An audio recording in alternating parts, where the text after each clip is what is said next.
Bem, na última aula nós falamos um pouco sobre o que é sociologia, né? Qual é o seu objeto de estudo e o que são os fenômenos sociais. Vimos como a sociologia trabalha com analisa as relações de interdependência que acontece dentro da sociedade e também e como ela também tenta compreender as diferentes sociedades e as diferentes culturas, né? E é justamente nesse ponto que está a principal importância da sociologia, que é ajudar a organizar a sociedade, a propor intervenções na sociedade a partir da compreensão dessas relações e dessas diferenças sociais e culturais, né, entre um povo e outro, né?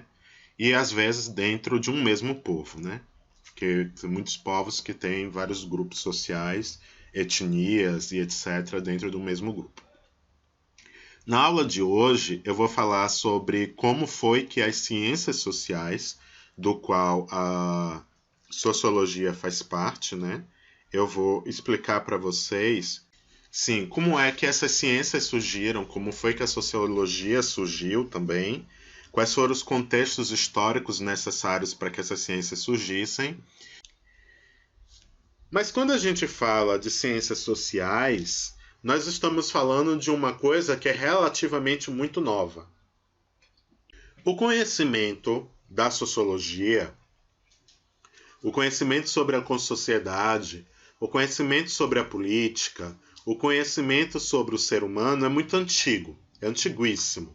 Porque o ser humano sempre observou a sociedade, o ser humano sempre se observou e o ser humano sempre se preocupou em analisar essas coisas. E a política existe desde que a sociedade surgiu e foi criada, né? Mas esses conhecimentos, enquanto ciência sistematizada, é algo muito novo. E é algo que vai ser fruto de transformações sociais. De transformações sociais que aconteceram na Europa, né? Foi na Europa que as ciências sociais foram transformadas no que elas são hoje.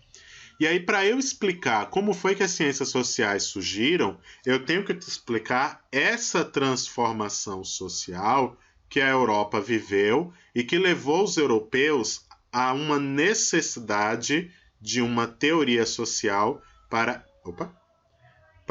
explicar a nova realidade que eles estavam vivendo. Ou seja, a vida na Europa mudou muito em poucos séculos e os europeus ficaram confusos de por que tanta coisa tinha mudado e resolveram de criar as ciências sociais como uma forma de tentar explicar essas mudanças e tentar intervir na sociedade e resolver os problemas sociais.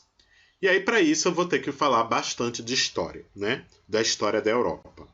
E vamos começar indo lá para a Idade Média, que é para vocês verem a diferença entre como era antes e como ficou depois a sociedade europeia. Durante a Idade Média, a maior parte da população europeia morava no campo. Eles moravam em grandes fazendas que eram chamadas de feudos, né? E os feudos tinham donos, que eram os nobres. Marqueses, duques, barões costumavam ser os donos dos feudos, né? Havia um rei, né? Mas esse rei, ele era muito fraco, ele não tinha muito poder, porque os nobres comandavam cada qual o seu próprio feudo. Então o rei só conseguia mandar no próprio feudo dele. Mesmo ele sendo o rei do barão, ele sendo o rei daquele duque, ele não mandava no feudo do barão e nem mandava no feudo do duque. Então ele só mandava no próprio feudo. Então você tinha aí a classe mais importante, que era a nobreza, que mandava em tudo, que comandava em tudo. E você tinha outra classe quase tão importante e poderosa quanto, que era a classe do clero. O que era o clero? Os membros da Igreja Católica. Quem fazia parte? Os padres, os bispos, os cardeais, os marqueses, os arcebispos e no topo de todo mundo, o Papa, né? E abaixo da nobreza e abaixo o clero, você tinha os camponeses, os pobres coitados dos camponeses, que tinham que trabalhar todos os dias, exceto no domingo. O domingo eles não trabalhavam, porque a igreja não permitia. Eles tinham que trabalhar plantando, criando animais, para sustentar as suas famílias e sustentar o clero e a nobreza. Porque nem o clero nem a nobreza trabalhava. Eles viviam daquilo que os camponeses pagavam de tributos. E aí o que acontece? Então você tinha essa divisão, com os camponeses tendo que sustentar toda a sociedade. Quase todo mundo vivia no campo. Existiam cidades? Existiam, mas eram cidades pequenas e com populações pequenas, né? E não eram muitas cidades. Só que, quando chegamos lá na Alta Idade Média, o comércio foi uma atividade que havia quase desaparecido, ele voltou com muita força.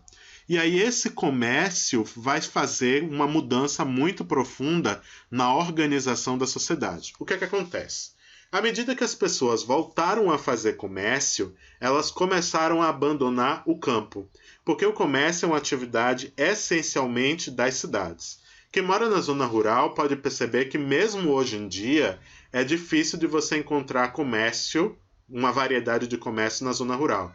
Então o comércio sempre foi uma atividade urbana, que você encontrava com mais força aonde? Nas cidades. E aí o que acontece? Você tem aí uma situação em que as pessoas, para fazer comércio, elas vão migrar para as cidades. E aí as cidades começam a crescer como cidades comerciais. E essas cidades comerciais, em que a maioria da população era de comerciantes, eram chamados de burgos. A coisa linda, as cidades burguesas, tem algumas ainda que existem até hoje. Elas eram cidades bem pequenininhas, cercadas por uma muralha, né, para proteger contra a invasão dos inimigos, contra a invasão de soldados de outros feudos. E a população se concentrava ali, uma praça no centro com a igreja e o comércio todo em volta daquela praça, e na praça funcionava a feira livre, né? Então, os burgos, eles tinham essa dinâmica, essas características. E quem vivia no burgo era chamado de burguês, né? É tanto que até hoje algumas cidades do mundo têm o nome burgo, como Joanesburgo, que é o nome de uma das capitais da África do Sul. Esses burgueses, eles fazendo comércio, eles começam a enriquecer e se tornam uma nova classe social que até então não tinha no feudalismo. E aí eles começam a enriquecer e começam a ganhar poder e importância econômica. Só que aquela divisão em feudos atrapalhava os negócios deles. E aí, como atrapalhava os negócios deles, eles resolveram de apelar para os reis. Eles começaram a emprestar dinheiro aos reis para que os reis montassem exércitos poderosos e assim pudessem vencer os senhores feudais e unificar todos os feudos num país único, né? E foi isso que os reis fizeram. Os reis se aproveitaram ali do dinheiro que os burgueses ofereciam para que houvesse essa unificação, né, dos feudos num único país e sob o controle do rei, e foi o que o rei fez. Gradativamente, os reis acabaram ganhando poder, né? Ganhando poder e se tornaram o que a gente chama depois de reis absolutistas. O que é um rei absolutista? É um rei que tem poder absoluto, né? Os burgueses acabaram criando um monstro. Os reis absolutistas, eles eram reis que estavam acima da lei, porque era eles que criavam as leis, né? Então, por exemplo, o exemplo de Luís XVI, que foi o rei da França quando aconteceu a Revolução Francesa. Ele era um rei absolutista. Era ele que determinava as leis da França, era ele que determinava os impostos, ele e os ministros deles, né? Que determinava quanto cada um iria pagar de impostos. Era ele que declarava guerra e convocava as pessoas para entrarem no exército e lutarem, dar suas vidas pelo país. E aí, o que é que acontece? Os reis absolutistas, como Luís XVI, eles tinham poder sobre a vida das pessoas. Se ele quisesse tomar, por exemplo, as casas, as terras, as propriedades dessas pessoas, eles tomavam, entende? Se eles quisessem prender uma pessoa injustamente, eles prendiam. E aí, os burgueses eram muito prejudicados com isso, porque o rei podia fazer intervenções na economia. Ele poderia, por exemplo, fazer intervenções como dar o monopólio de produção de um produto para uma única pessoa. Por exemplo, o monopólio de produção de tecidos. Eu desse para, sei lá, para Joyce. Aí só Joyce podia produzir tecidos na França. Significava que se Rosângela já tivesse um negócio de tecidos, ela ia ter que abandonar o negócio dela. Ia tomar um prejuízo danado. Porque daquele dia em diante, só Joyce podia fazer a produção de tecidos e comercialização de tecido na França. E se, por exemplo, Bruna morasse na Inglaterra e vendesse na França, ela também não iria poder mais vender. Porque só Joyce tinha permissão de vender esse produto na França, entendeu? Isso era chamado de monopólio comercial. E isso prejudicava os burgueses. Além disso, eles cobravam impostos altíssimos que os burgueses tinham que pagar. Então os burgueses começam gradativamente a se revoltarem contra os reis. E é aí que vai acontecer as revoluções burguesas. E essas revoluções burguesas é que vão transformar a Europa, né? E aí o que acontece? Entre as várias revoluções que aconteceram, eu marquei aqui as 3 mais importantes. A primeira Revolução Industrial, que não foi um conflito armado, né? Não teve guerra. A Revolução Francesa, que foi uma guerra. E também tem o Iluminismo, que foi um movimento intelectual. Esses movimentos e vários outros que aconteceram foram os responsáveis por transformar a realidade social europeia, fazendo com que a Europa virasse outra coisa que não era mais aquela organização da Idade Média. E aí vamos começar tentando entender a Revolução Industrial. A Revolução Industrial ela vai ser um conjunto de transformações sociais e econômicas. Então vai mudar a organização social e a economia nos países da Europa. Só que eu vou falar somente de um país. Eu vou falar da Inglaterra, porque a Revolução Industrial começou na Inglaterra a partir do ano de 1750. E da Inglaterra ela saiu se espalhando para a França, da França foi se espalhando para outros países e aí o que acontece? A partir do ano de 1750, na Inglaterra é que vai começar o que a gente chama de Revolução Industrial, que, como o próprio nome sugere, tem relação com as indústrias.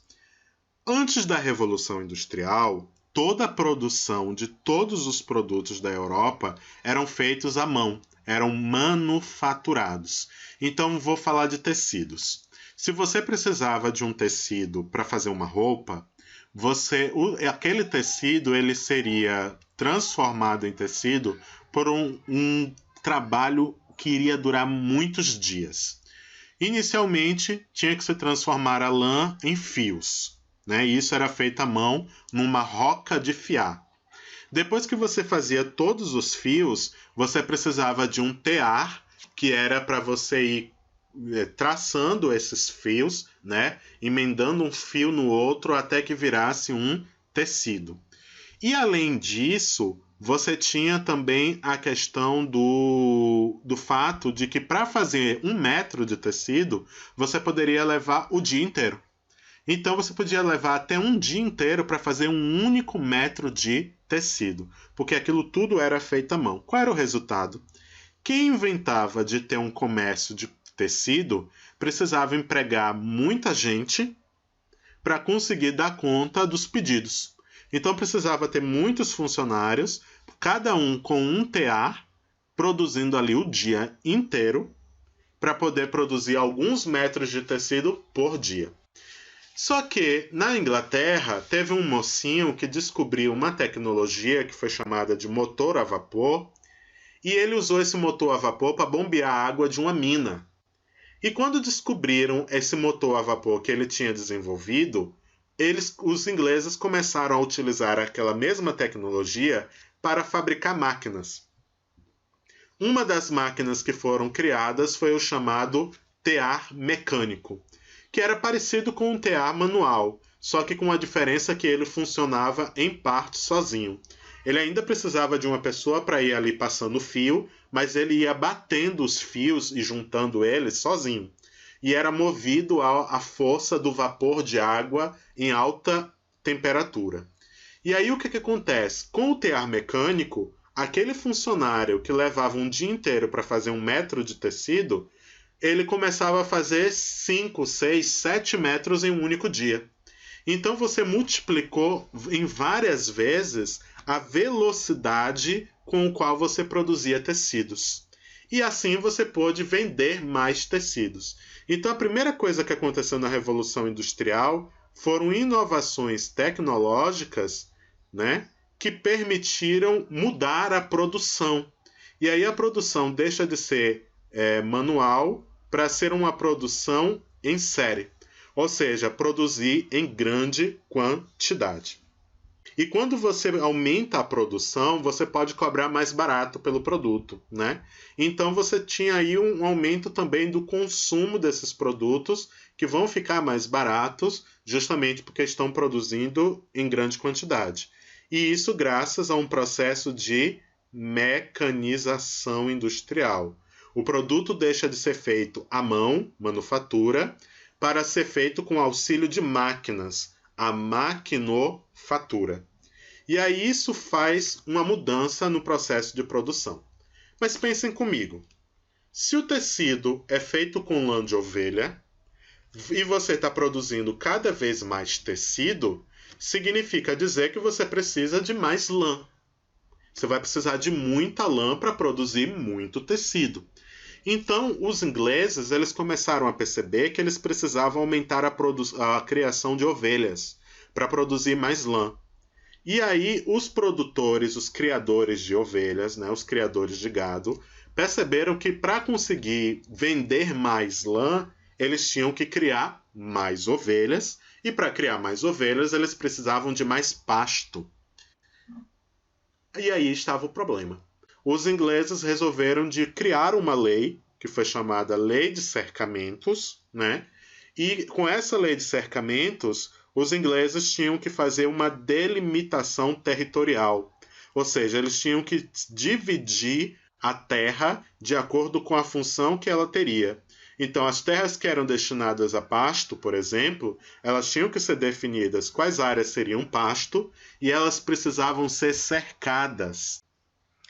Só que, nesse processo de reformulação, os donos de terra, que eram descendentes lá dos senhores feudais, eles começaram a perceber que boa parte da terra deles ainda era ocupada pelos camponeses que viviam ali como colonos, né? Eles viviam ali há muitas gerações trabalhando na terra do dono, né? E entregando ao dono da terra parte do que eles plantavam e parte dos animais que eles criavam.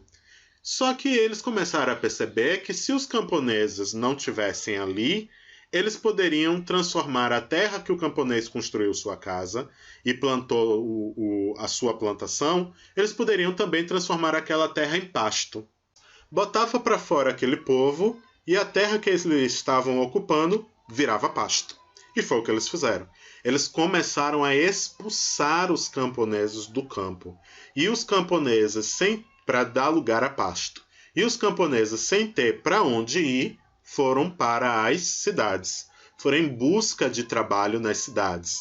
E esse processo de migração do campo para a cidade, a gente chama de êxodo rural. Então, o que acontece? Os camponeses, seja porque achavam que na cidade iriam ter mais oportunidades de vida, ou porque eles eram expulsos do campo, eles foram migrando para as cidades e começando a procurar emprego nas fábricas. Observem, as fábricas foi a razão deles terem sido expulsos. e foi as fábricas o lugar onde eles conseguiram emprego. Então uma coisa estava ligada à outra. Um processo acabou alimentando o outro. A fábrica que precisava de trabalhadores foi conseguindo com os camponeses que foram sendo expulsos da terra, né? Só que o camponês chegava na cidade sem um pá de conto no bolso, né? Como ele não tinha dinheiro, ele também não tinha condições de comprar uma casa de qualidade, numa área da cidade que fosse de boa qualidade, né? E o trabalho nas fábricas era um trabalho muito ruim, né? Então eles não conseguiam comprar uma casa de qualidade. Então o que acontecia? Eles iam morar... Quando a fábrica tinha uma vila, né, uma vila operária, que alguns donos de fábricas construíam umas casinhas do lado da fábrica, que era para os seus empregados. Não porque eles fossem bons e gentis e preocupados com os trabalhadores. É porque quanto mais próximo esses empregados trabalhassem da fábrica, mais cedo eles chegariam no trabalho e mais tarde eles sairiam, porque não teriam a questão da distância. Então havia um maior controle sobre a vida dos empregados se eles morassem ao lado da fábrica. E aí o que acontece? Mas nem todo mundo tinha essa sorte. Então o que aconteceu foi que a população das cidades cresceu muito com a chegada dos camponeses, e esses camponeses começaram a criar bairros favelados. Então você vai ter um processo intenso de urbanização dessas cidades, e além de haver esse processo de urbanização, foi uma urbanização desordenada, com surgimento de bairros extremamente pobres, sem infraestrutura nenhuma, sem iluminação pública, sem água potável, com esgotos a céu aberto. Tem um outro filme que dá para você ter uma noção das condições de vida da população europeia nessa época, que se chama Oliver Twist, né? E aí o que acontece? O processo de urbanização se deu nessa forma. E uma grande parte da população, que era desses trabalhadores, viviam na extrema pobreza. O salário pago pelas fábricas eram salários muito, muito baixos. Em geral, esses empregados não recebiam benefício nenhum dos seus empregadores. Para começar, não existia salário mínimo. Cada empregador, cada dono de fábrica, cada operário definia o seu próprio salário. Em geral, eles pagavam o que os outros donos de fábricas da região pagavam seus empregados, eles acabavam pagando mais ou menos o mesmo preço.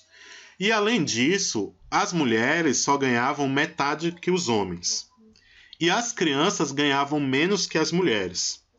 E aí os empregadores davam preferência por mulheres e crianças para trabalhar, porque o salário era menor.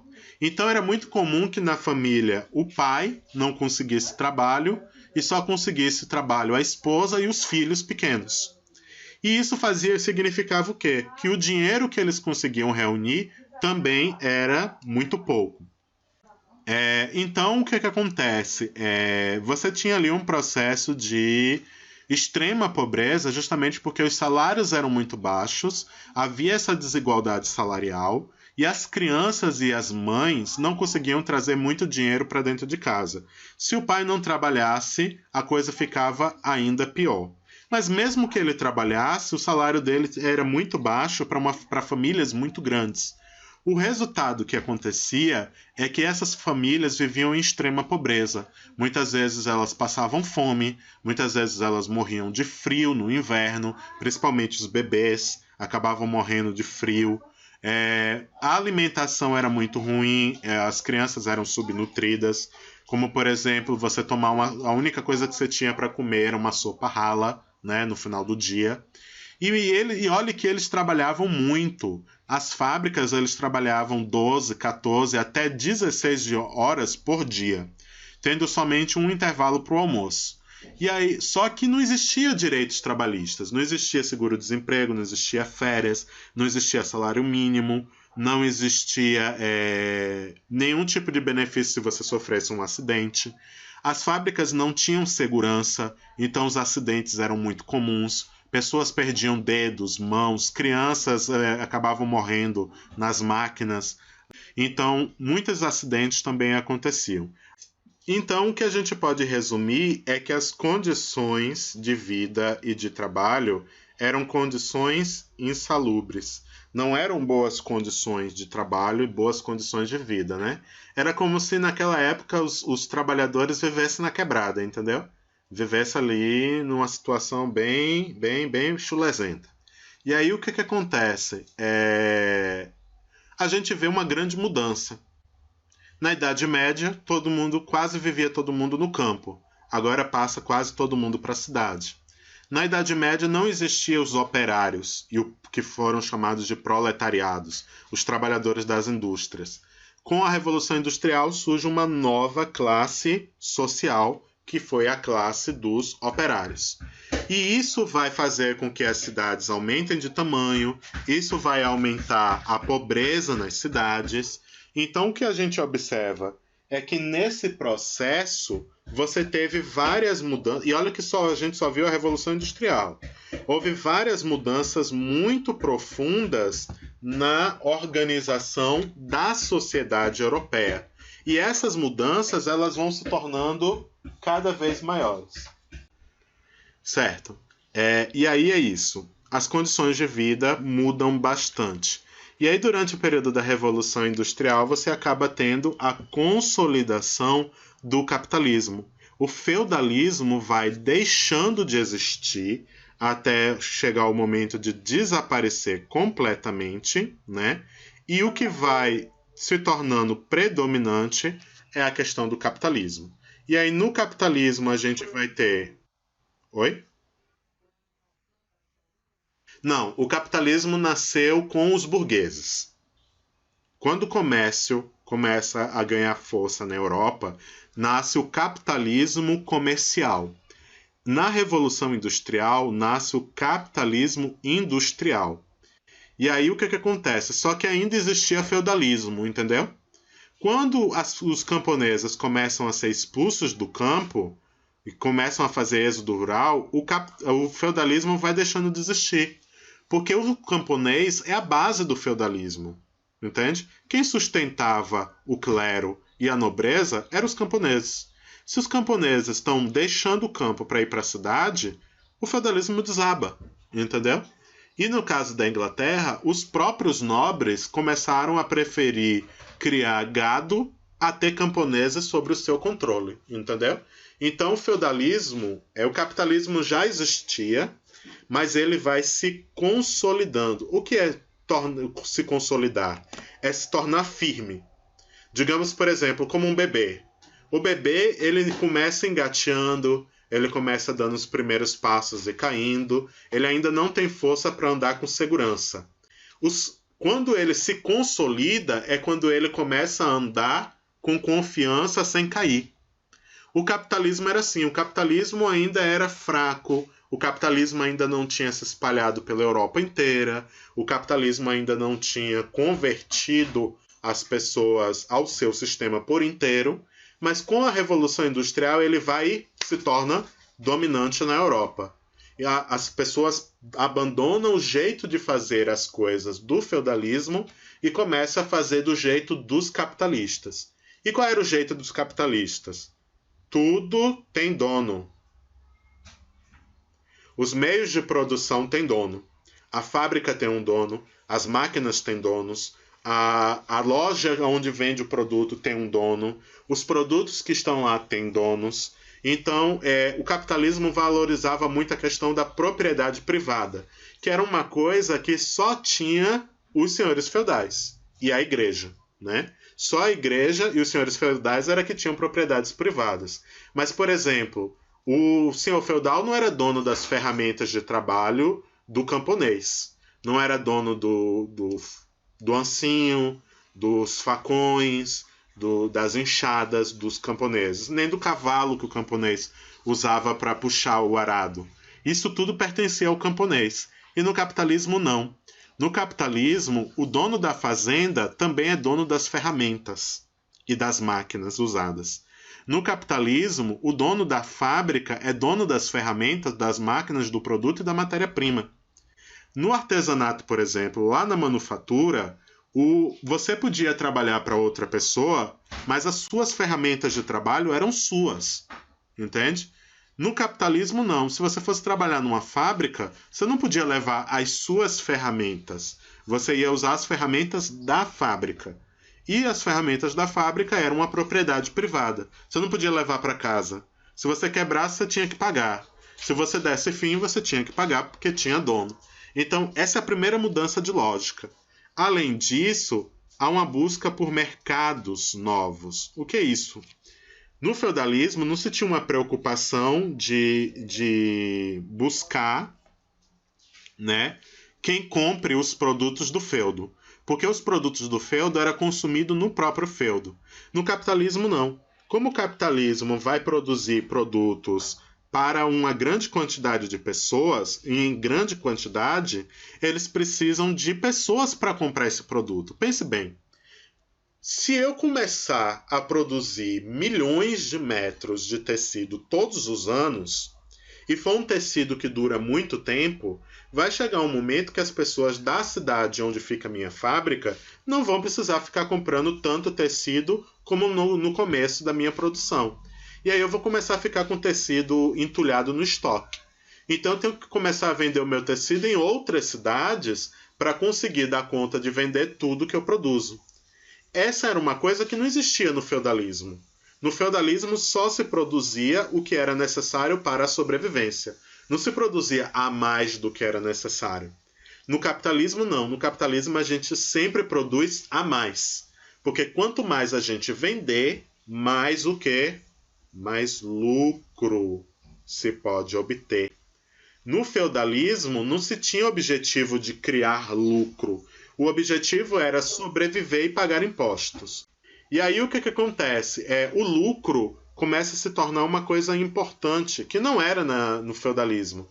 No feudalismo, você só produzia para sobreviver. Você só produzia para se alimentar. Então, por exemplo, e para pagar os impostos, né? Então, o camponês, ele não iria produzir 30 sacos de trigo se ele soubesse que ele não precisava de 30 sacos de trigo. Digamos que ele tivesse que entregar 8 sacos para o dono da terra, né? Se ele tinha que entregar 8 sacos para o dono da terra e mais um para a igreja, como dízimo, então ele tinha que produzir 9 para pagar impostos e para pagar o dízimo. E se ele sobrevivia o ano todo com mais 5 sacos, então ele ia produzir aqueles 9, que ia 8 para o dono da terra, 1 para o dízimo, e ia produzir mais 5 para eles. Então 8 e 5, 13. Se ele precisava de 13 sacos, ele ia produzir 13 sacos. O capitalismo, você não vai pensar em produzir 13 se você pode produzir 50. No capitalismo, o dono da terra vai produzir 50, vai guardar umas 10 e vai vender os outros 40. Entende? Porque o objetivo principal não é produzir, é obter dinheiro com a produção, é obter lucro com essa produção e transformar esse lucro em outros produtos, transformar esse lucro em outros negócios, em outras atividades. Então observe que a consolidação do capitalismo na Revolução Industrial também vai mudar e muito a forma como as pessoas pensavam, como as pessoas produziam, os objetivos dela ao fazerem as suas escolhas e as suas produções. Entenderam? O segundo ponto é o iluminismo. O iluminismo não foi exatamente uma revolução. O iluminismo foi um movimento intelectual. O que significa que o iluminismo foi um movimento de um grupo de pensadores, um grupo de estudiosos que começaram a discutir a questão social, a questão política dentro da Europa. O iluminismo ele foi um movimento essencialmente burguês. A maioria dos pensadores do iluminismo eram oriundos de famílias burguesas. O que era que os iluministas faziam? Os iluministas eles teciam críticas principalmente a organização social e a organização política da Europa no século XVIII. No século XVIII, os reis eram absolutos, e o regime político que existia era chamado de absolutismo. Isso significa que os reis daquele período eles tinham poder total de vida e de morte sobre todos os membros da sociedade. Então o rei podia tomar terras dos outros, o rei podia tomar riquezas dos outros, os bens materiais. Ele podia determinar leis que ele não precisava cumprir. Era ele que determinavam as regras comerciais. Era ele que escolhia os representantes políticos. Era ele que decidia os funcionários públicos dos vários órgãos do Estado. Então o rei tinha um poder supremo sobre a vida das pessoas. E isso afetava os burgueses enormemente, porque eles não tinham participação política, como eu já mencionei, e o rei interferia muito na economia. Ou seja, faltava liberdade econômica. E isso era a morte para os burgueses, porque eles eram agentes econômicos e precisavam que a economia fosse o mais livre possível para poder realizar as suas atividades e obterem lucro. Então, o que eles queriam era liberdade econômica. Mas mais do que liberdade econômica, eles também queriam participar das decisões políticas. Então o iluminismo ele criticava o poder dos reis, dizia que os reis não deveriam ter poder absoluto, criticavam também a ideia de que os reis eram reis por conta que Deus queria. Existia uma teoria que era defendida pelos reis e defendida por alguns teóricos absolutistas de que os reis eram emissários de Deus, que eles eram representantes divinos. E por isso, o que eles diziam era absoluto. Então, os iluministas eles diziam que não. Eles criticavam essa ideia, eles contestavam essa ideia. E também contestavam o poder da Igreja Católica e contestava a ideologia cristã. Por quê? Porque durante toda a Idade Média e também ali no começo da Idade Moderna, a Igreja tinha muito poder de explicação. Ou seja, ela tinha um poder cultural e ideológico muito grande. Era ela que explicava as grandes questões. Se você tinha uma tempestade furiosa com raios que matavam pessoas, a igreja era quem explicava a razão de existir todas aquelas tempestades, explicar por que é que as lavouras tinham sido destruídas. E quase sempre a explicação era a vontade divina. Era a vontade divina. Era porque os homens não estavam se comportando bem, era porque os homens estavam faltando com os seus compromissos com a igreja e com Deus. Né? Se você se afastava de Deus, as desgraças caíam sobre você e caíam sobre o país. Né? Então, era isso que o iluminismo contestava. E as ideias iluministas foi o que fomentou e propiciou a Revolução Francesa. O iluminismo, assim como a Revolução Industrial, ele vai começar na Europa. Só que ele vai se espalhar para o mundo todo. O iluminismo influenciou os Estados Unidos. Foi graças às ideias iluministas que aconteceu a Guerra de Independência dos Estados Unidos. E os Estados Unidos se tornou independente, esse país poderoso que nós vemos aí hoje em dia. Foi graças ao iluminismo que surgiu movimentos aqui no Brasil, como a Inconfidência Mineira, que foi liderada por Tiradentes.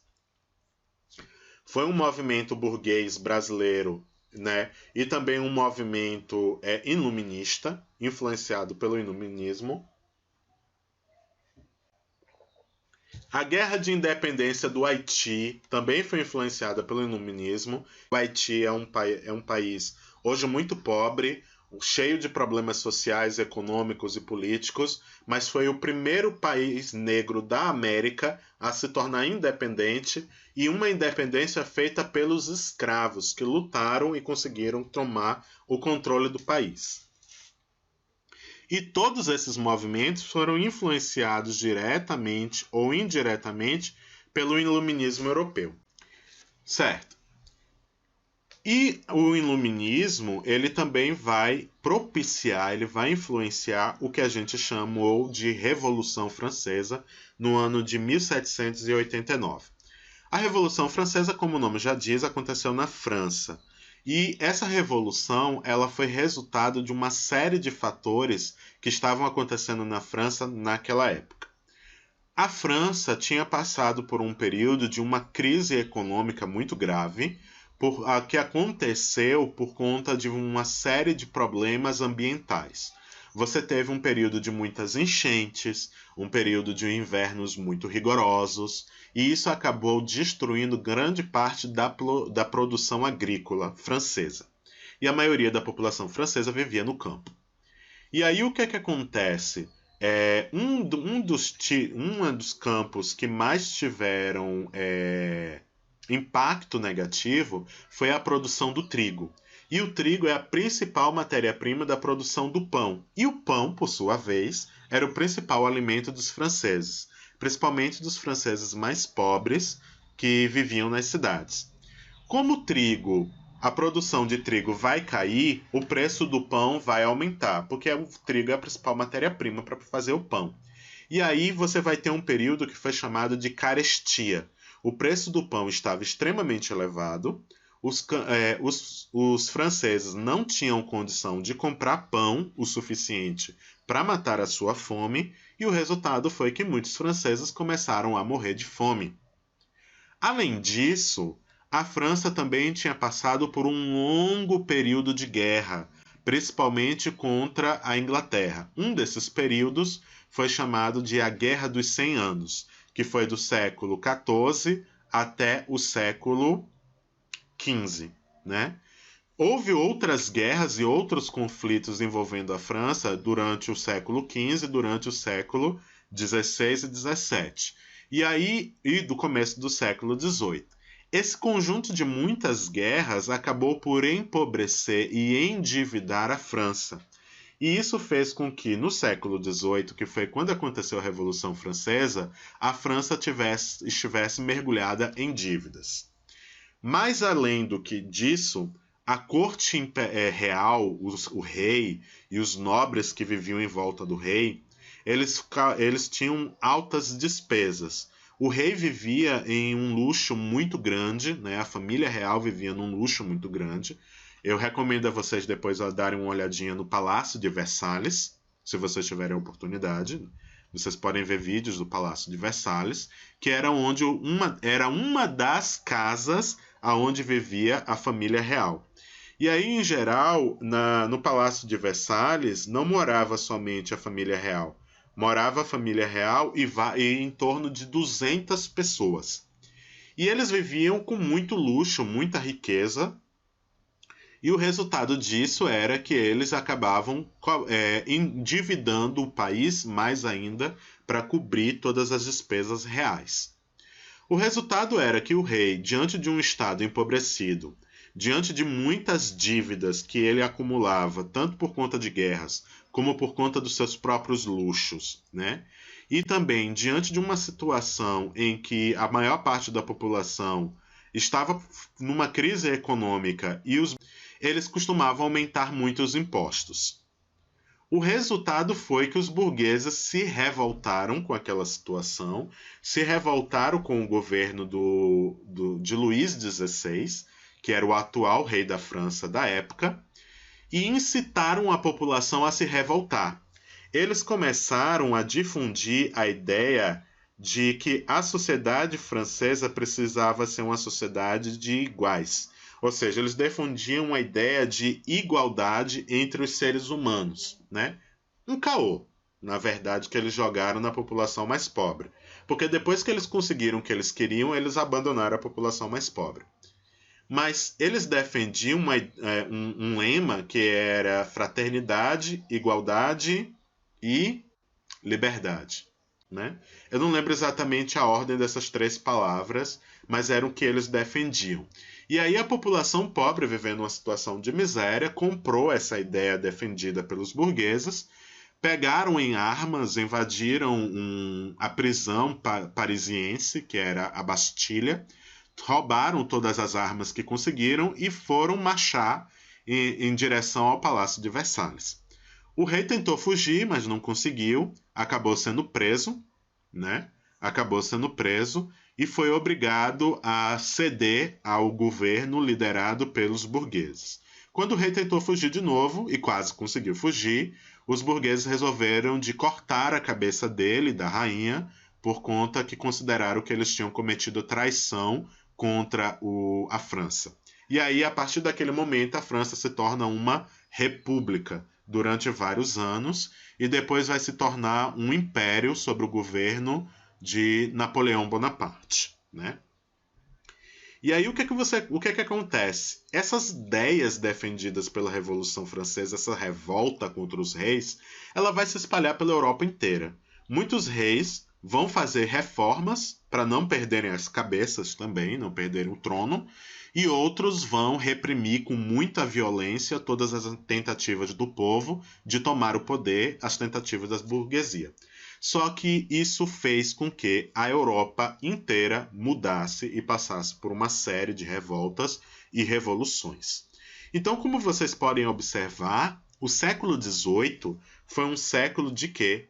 Foi um século de grandes transformações políticas. Houve ali o surgimento dos Estados-nação, houve ali o processo de expansão dos direitos civis, e houve a igreja e a nobreza perdendo poder e perdendo influência. E aí os europeus sentiam a necessidade de algo, né? E agora a burguesia no poder, né? Ou pelo menos com grande participação política, a burguesia defendia a ciência, né? Em lugar das explicações religiosas, por conta da influência do iluminismo. E aí os burgueses eles começam a sentir a necessidade de uma explicação, de uma teoria científica, né, que explicasse por que as sociedades mudam ou por que as sociedades permanecem durante muito tempo do mesmo jeito. Também uma ciência que explicasse as características dessas sociedades. É aí que os burgueses começam a defender, né, alguns intelectuais burgueses começam a defender o surgimento de uma ciência que explicasse as sociedades, o surgimento das ciências sociais. E aí as ciências sociais elas vão se desenvolvendo uma após a outra, e aí a gente vai ter a divisão de 3 ciências sociais, 3 disciplinas: a antropologia, a sociologia e a ciência política, né? E aí o que acontece? Cada uma dessas ciências elas vão estudar algum aspecto que envolve a sociedade. Porém, elas vão estudar a sociedade de maneiras diferentes. A sociologia, como vimos na última aula, ela vai acompanhar, né? Ela vai acompanhar os questionamentos que a sociedade se coloca e também se coloca e enfrenta por meio de construção de teorias sociais.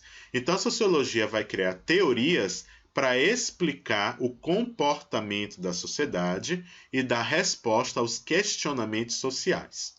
A antropologia ela vai mais fundo, né? Ela vai bem mais fundo do que isso, porque ela tenta entender o ser humano, né? O objetivo da antropologia é entender o ser humano em diversas dimensões. E que dimensões são essas? Uma dimensão biológica, né? Como, por exemplo, os aspectos genéticos e os aspectos... Cadê o cursor? E os aspectos biológicos, né? Daquela população, daquela sociedade. Ela vai trabalhar também com a dimensão social, e aí na dimensão social ela vai ver a questão do desenvolvimento e também a questão da organização cultural, política e social da sociedade. Mas ela vai também trabalhar com a questão cultural. E aí ela vai analisar, por exemplo, as instituições sociais, ela vai analisar a religião, ela vai analisar o comportamento dos indivíduos, ela vai analisar a língua, o idioma, ela vai analisar os símbolos, os mitos, né? E também vai analisar a questão dos parentescos, as relações familiares, como as famílias se organizam, como é que a sociedade é organizada por origem, por nome, né? Por história de uma determinada família. E por fim, a gente tem a ciência política, o último aspecto da nossa aula de hoje, que vai estudar os fenômenos relacionados ao poder. E aí o que é que a ciência política vai estudar? Opa! A ciência política ela vai estudar o Estado, ela vai estudar a organização do Estado, né? Ela vai estudar também os processos de tomada de decisões políticas. Então, nesse caso, a ciência política ela vai trabalhar com tudo que está ligado ao Estado, está ligado ao poder, e vai tentar analisar como é que o poder é distribuído, como o poder é organizado e quem é que tem o poder numa determinada sociedade. Então, por exemplo, analisando a sociedade brasileira, ela vai analisar que o Brasil é uma democracia presidencialista, então você tem um presidente. Ela vai analisar que o poder é dividido entre 3 poderes, executivo, legislativo e judiciário.